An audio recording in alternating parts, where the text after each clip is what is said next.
We've trekked in from the northeast and made rest at a cascade of outcrops on the western side of Mammon's Gulch. The surrounding peaks are staggering, indifferent to our presence. Preston is boisterous. Stands at 6'3". He's dressed out of his fine clothes, perhaps hoping to fit in with us. Brewer and the others are not impressed, if raised eyebrows are any unit of measurement. Clearly, he's a novice, but it's worth noting that Preston can be quite endearing.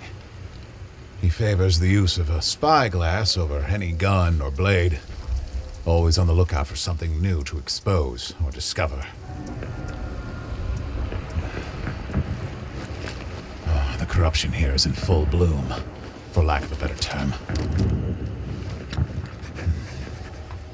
With the incursion here still in its infancy, I wondered if some semblance of order and hierarchy might appear amongst the corrupted. But this is not the case. They're all as disorganized and lobotomized as in the bayou. Despite their mindless, abominable presence, I feel myself being studied from beneath the trees. No. Catalogued. Catalogued is the word. Just as a blind curator navigates the dense archives of a museum and slips some small, dead thing into its perfect drawer.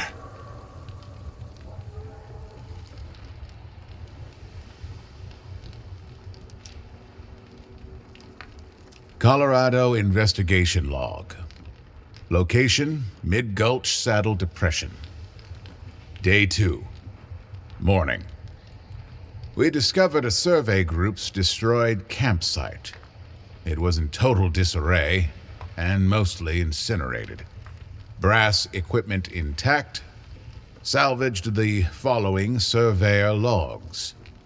Dale Gerard, PLSS Acreage Report. Day 1. Graham switched us to the solar compass.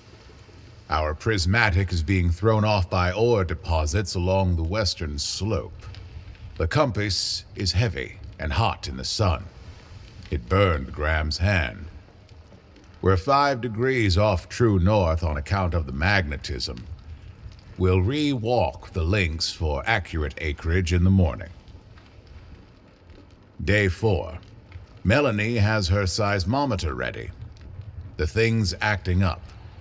Jumping like a cricket in a thunderstorm is how she put it.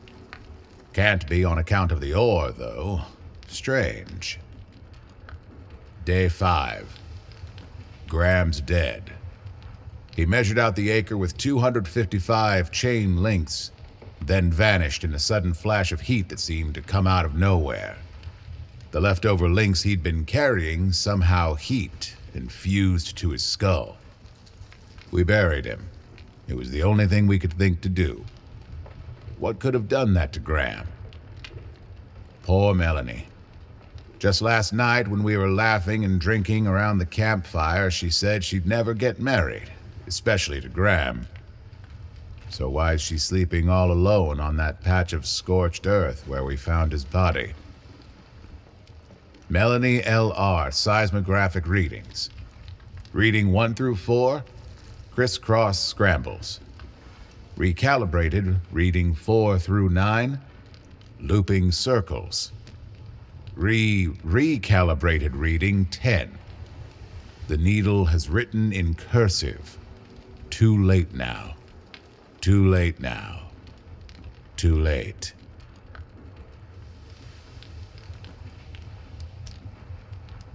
Mammon's Gulch Field Report. Single loose sheet.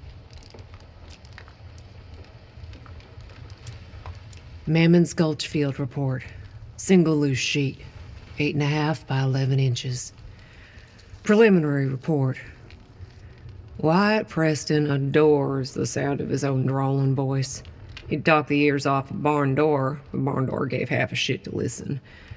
He certainly adores his home in the peaks. He leaves gold coins on tree stumps. out of either superstition or respect.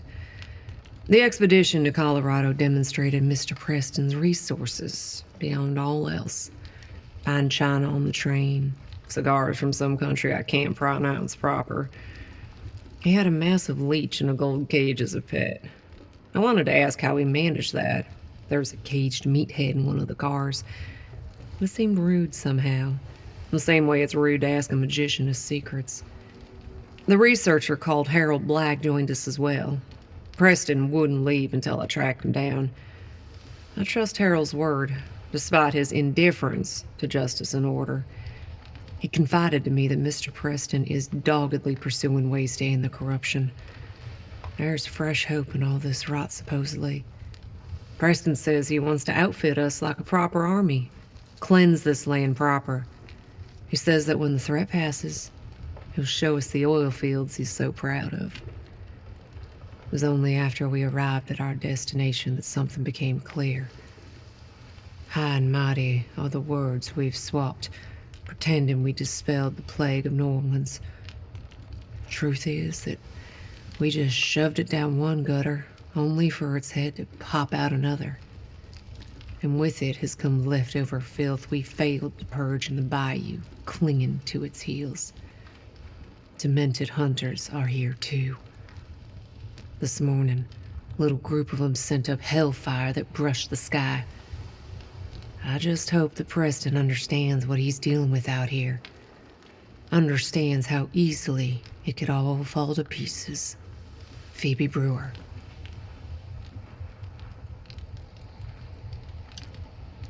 Journey to My Descendants. Author, Snare. Handwritten journal 8 by 8 inches. Preston has brought law dogs with him. They are promised wealth and station. When our adoptive father saw what had happened here, he called for aid. Only we came. But in the end, all it took was money.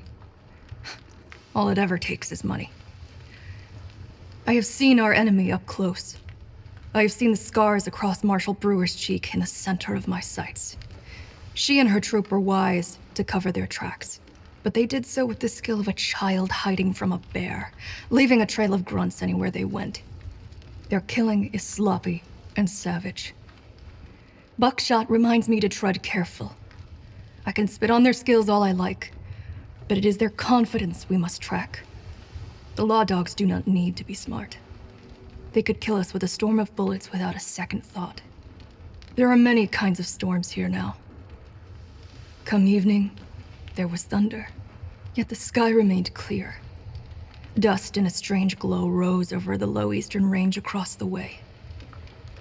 Hell came upon us in an instant, when the source of the ruckus finally came into view. A herd of horses galloping, on fire. Flames flickered from their sunset hides, licked their heels. Their manes sparked in a way only death could see as pretty. We cannot outrun this nightmarish corruption, or the things it brings with it, along with the presence of the law dogs. What option does that leave us?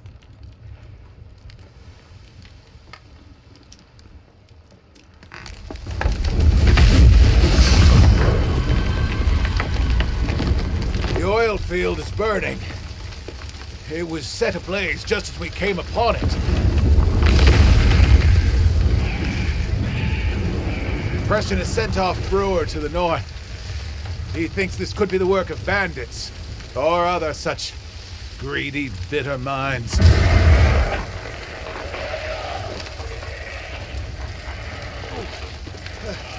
A dozen immolators have swarmed the oil field. The heat is too intense to see clearly, but they are in a circle. What is that there?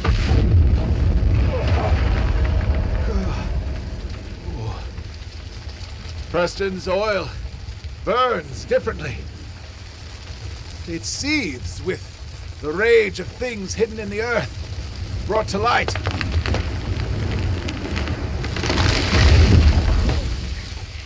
Oh, this heat. Oh, I do not think it's natural. It smells of things that should never have been touched by man. The odor contains the faintest traces of iron and ruined flesh when you stand downwind. Some shadow has taken form here. Ooh. I will abandon Preston and investigate it alone. Let Brewer look after him.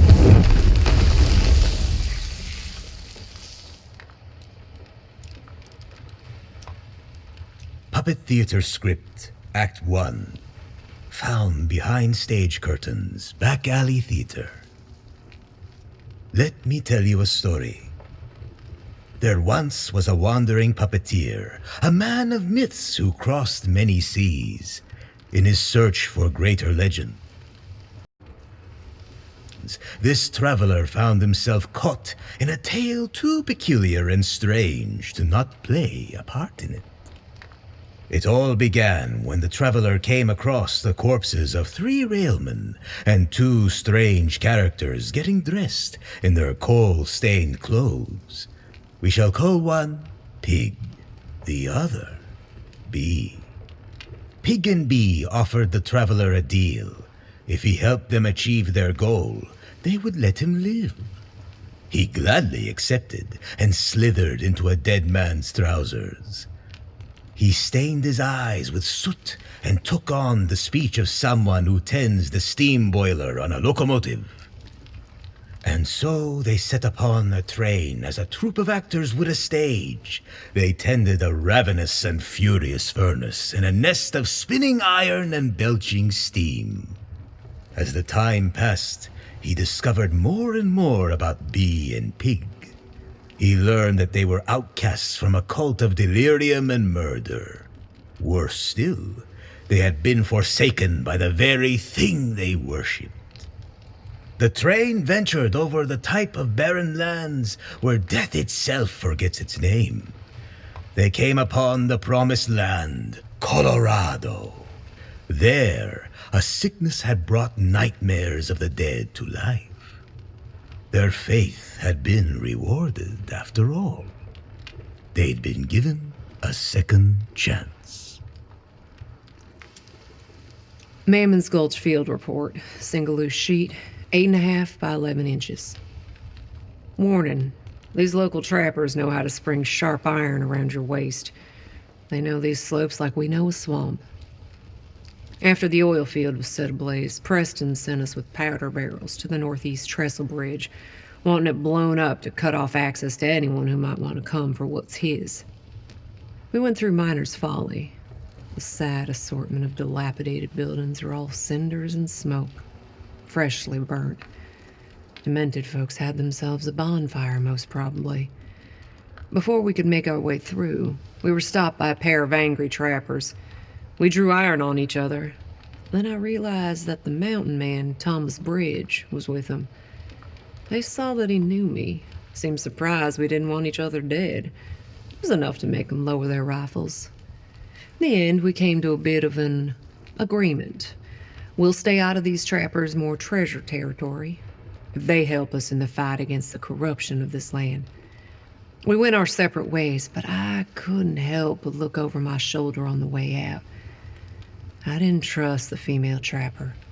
Could practically feel the sear of her death wish glare on my back. Once that was taken care of, we had the business of the tracks to finish out, Preston's orders.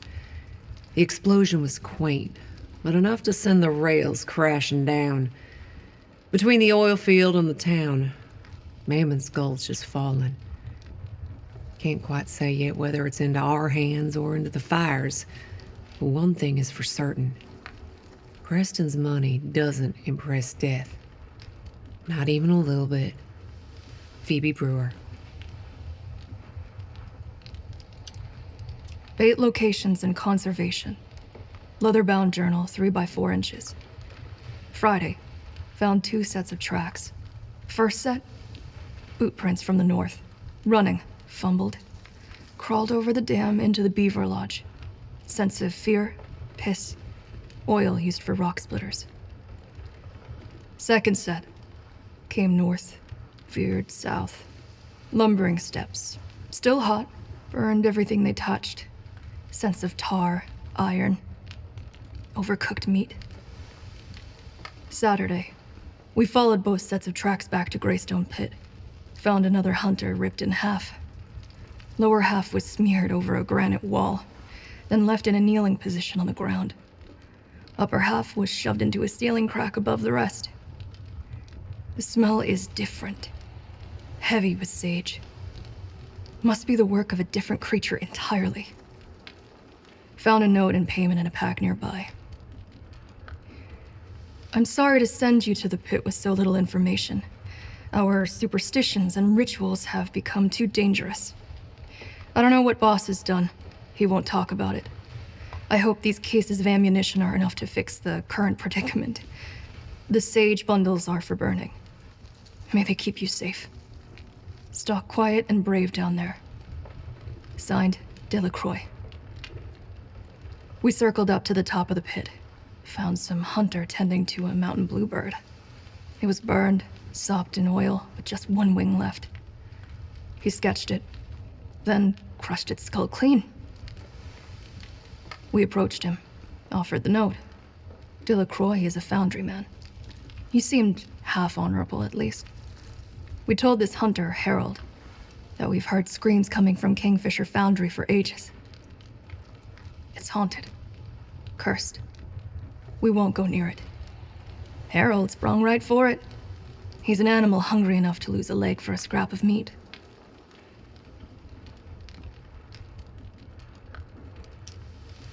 Kingfisher Foundry Log, Mammon's Gulch. Comments, Harold Black. Original author, Delacroix. Oil Reinvigoration Ritual Number 14, Observer Delacroix. Changelog. Iron plug casings have been strengthened to better bear the forces. Subjects are compressed and forged from the neck down, and only after being fed tokens. Convince the boss this was more humane. Ingesting the bounties puts them into a trance. Bore depth 700 feet, 3 tokens. Elwraith right 9. Bandit 1 ignited. His tooth, a gold-capped incisor, shot out of the bore shaft. Buried itself in my arm. Had to dig it out myself. Then, boss confiscated it for the gold. Bore depth 984 feet, 4 tokens. Eyeless Navigator right 2. Bandit 2 begged for us to take care of his grandma out on some prairie. Had to be sedated. Flesh bulged with enough pressure to break his casing, clogging the shaft. Had to re-bore the shaft to unclog it. Bore depth 0 feet, 0 tokens. God's grace. Bandit 3 convinced me over. He had a PLSS contract from the government on him. Last 2 subjects weren't bandits either. They were cartographers. Boss lied big time. I can't keep contorting innocent people and holding that guilt in me. Bore depth 1,325 feet, 6 tokens. Finch's Lullaby right 1. I won't abide threats and slander. I relieved Delacroix of his station by feeding him the final tokens before encasing him in the plug. His casing struck brimstone. The reinvigoration worked at last. It turned the clay into treasure. Oil spewed out every derrick, but something crawled back out. Dripping lava. It's a miracle the oil pools didn't catch fire. Deduced methodology.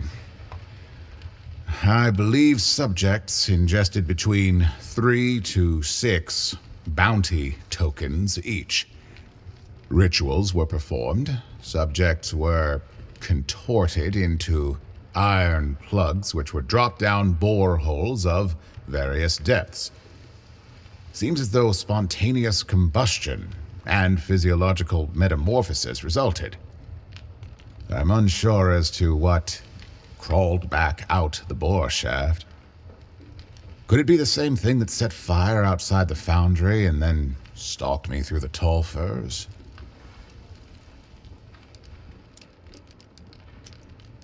Puppet Theater Script, Act 2, found behind stage curtains, back alley theater.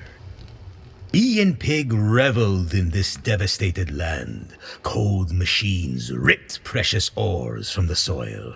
Pipes sprayed black earth into the air. The mountains watched over the trenches and scars of the Great Gulch, with no interest in those who suffered within it. The pair were well versed in executing monsters. Their carnage was strange, for they worshipped the master of these many diseased puppets. Pigs squealed in the oil fires. Bee prayed to hives. With their senses sharp, they traced the hand of their puppet master to Grisly Lodge. Sickness and evil gusted from its chimney like it was an ancient wound, a place of miraculous birth. Inside were the lower halves of men kneeling in a circle, killed by some unknown monstrosity. Bundles of sage at their waists, and Bee and Pig burned them to cleanse the air. In the cellar was a pit dressed for rituals. Barrels had been hoarded, mounded, and blessed. There was a stench of tokens. Bee and Pig fell to their knees, and the traveler traced every symbol of salvation he knew.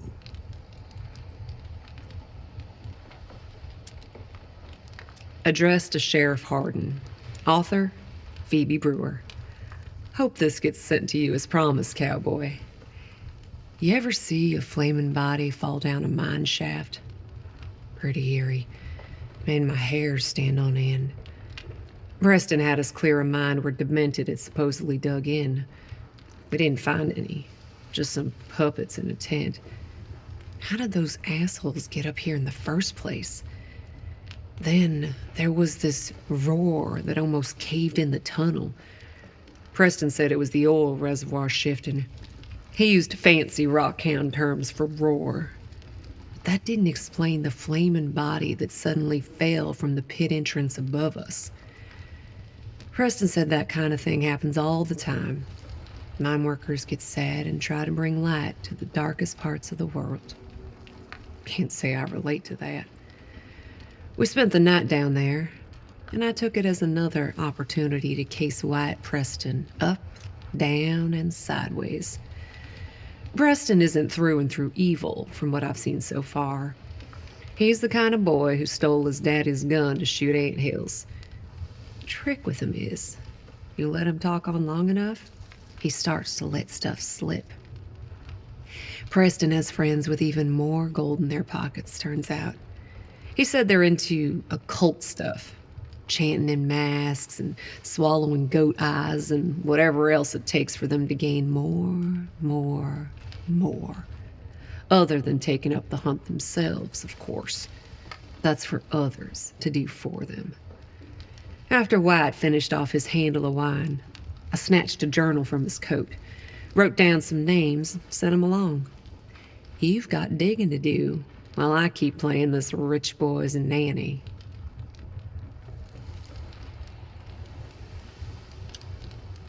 Puppet Theater Script, Act 3, found behind stage curtains, back alley theater. The odsome trio tracked whatever was birthed from that haunted fireplace. Pig crawled on all fours, sniffing footprints and blood. Bee held Amber to the moonlight and traced the paths it revealed. In the thick of night, they found not a creature in the woods, but rather a man of words and sketches, a researcher. Pig held a blade to the man's throat, but the traveler was intrigued by the dear word worm. An idea was born, something unexpected but exhilarating. With quick deception and wit, the traveler bound the man as he would a most precious puppet. If his idea were to come to fruition, he'd need to lie, and lie well. So he told Bee and Pig that far away, a wandering spectacle of death and whimsy was approaching. The traveler had been a member of this wandering spectacle long ago, he fibbed to his companions of the road. His voice rising, he continued to conjure fabulous deceits. This wordworm had seen the show and mocked the poor traveler's every performance, had jeered, booed, thrown bricks and cats at him. He even tore down his stages and spat upon his art. The traveler made sure to give his all to this performance, and he could tell it was working. Bee and Pig nodded as they listened, leaned in while the story continued. They knew how it was to feel the effects of sacred efforts fallen flat. Now, the traveler said, his performance coming to a close, he would take a long-earned revenge on the wordworm. He would punish the man privately until dawn, as Bee and Pig continued their hunt. It was a personal matter. Surely they could understand. And so the traveler found his exit. Bee and Pig applauded his demented hunger before setting off to hunt more lies and legends and things that should not have been born. With a pain in his heart, the traveler whispered goodbye after them. Then he untied the woodworm and began to spin new tales to tell. Sketchbook number 45, Colorado. Illustrations and notes. Penned by Harold Black. I sketched the strange puppet fellow who saved me from demented savagery. I owe my life to more people day by day, it seems. Hayale took a liking to my ink, and so an easy gift of it was made. As he recounted his tale, I divined the hunting lodge as the source of this incursion. The lodge's chimney is covered in hardened pustules and forms a birth canal, for lack of better terminology. Through it, the demented and their jester found the remnants of a mass storage site of bounty tokens. The trio glowed in dark sight from its contaminated energies.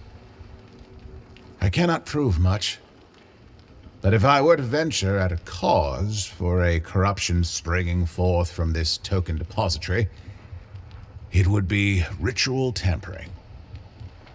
We were no strangers to occult experimentation in the bayou. We recognized it here. It was as brutal and barbaric as always. I was wrong about Preston. My theory: he released token energy deep underground, awoke the corruption in Mammon's Gulch. Intense heat and fire were either a catalyst or byproduct of its awakening, possibly involving what became of the foundry man, Delacroix. Victims include the 3 PLSS surveyors from the destroyed campsite we discovered before. As Preston seeks to pry dark secrets of the Earth, I will pry the secrets out of him. Journey to My Descendants. Author, Snare. Handwritten journal, 8 by 8 inches. We watched from afar as Harold laid a single bear trap in front of a finely carved chair. It was not hidden well, but the animal it would catch was not crafty enough to notice. Tea boiled over the fire, and he shot a flare into the dark. Preston came up the slope and took the nicest seat for himself. Iron snapped to his leg. His screams called Brewer over right away. I clung close to the shadows with Buckshot as we listened. Harold wove together a tale of people stuffed with bounties and dropped into oil. He gave locations of demented rituals and summoning sites. While he was speaking, I watched Preston. He had the look of a lapdog who had wandered off into the woods. We stepped up to the campfire and sidled up to Harold. The scars in Brewer's face met the scars in mine. She would stay calm in our territory, according to our agreement. Buckshot told them that some tracks we found were filled with fire. Others led to severed bodies and witchcraft madness. Terror not seen in Louisiana was here, and it grew from Preston's properties. Brewer did not pause long. She took her gun off Harold and set it to Preston. The man did not beg for his life. That is the confidence money gives you. Preston threatened to end the bounty system. Hunters follow gold above all else, he said. Corruption could spark again in the bayou, spread from Colorado, and we would fail. He proposed a trade. Information for his life. Locations of more bounty token graveyards. Industry barons obsessed with the sculptor. New inoculations. Magics deeper than Darksight. Old eyes awakening in forgotten parts of the world. The deal was made. It would be our Gulch. He would leave Colorado and we would take his fortunes and cleanse his mess. We would take his gold and build with it a trap for all who might come after, telling us how to live and how we would be allowed to die. Tortured Peaks, excerpt. Rejected Dime novel, July 1897. Author, Jasper Priest. Blasted was the landscape of the high West Peaks, where men broke teeth on boulders for just a glimpse of gold. They bored into the earth and burrowed tunnels. They stole the river's soul with water wheels and severed trees for joy and industry. Blood and money tasted the same on their tongues. No amount of either could calm their greed. Among these men, a fool sought out long-dead secrets of the world. He believed some truth lurked in lakes of oil and the mountains' many treasures. He believed the truth whispered to him from precious veins of ore, from tar pits. Once his drilling began, it never ceased. Black blood gushed from derricks in celebration. His efforts drew the gaze of more fools, darker fools with darker knowledge to trade. They slit the throats of goats under full moons and bayed in tongues with lungs full of incense. Then the black wells ran dry. Whispers from the boreholes faded to silence. The fools searched for cursed treasures to extract more ichor and wealth from the mountains.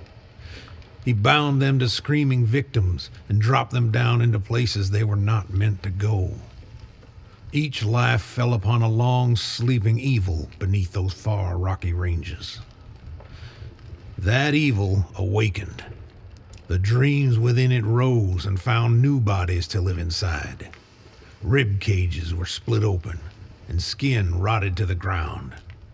Devils took to the river as fire learned it could spread from the hearts of men. Corruption granted the fool's wish and overtook all he owned.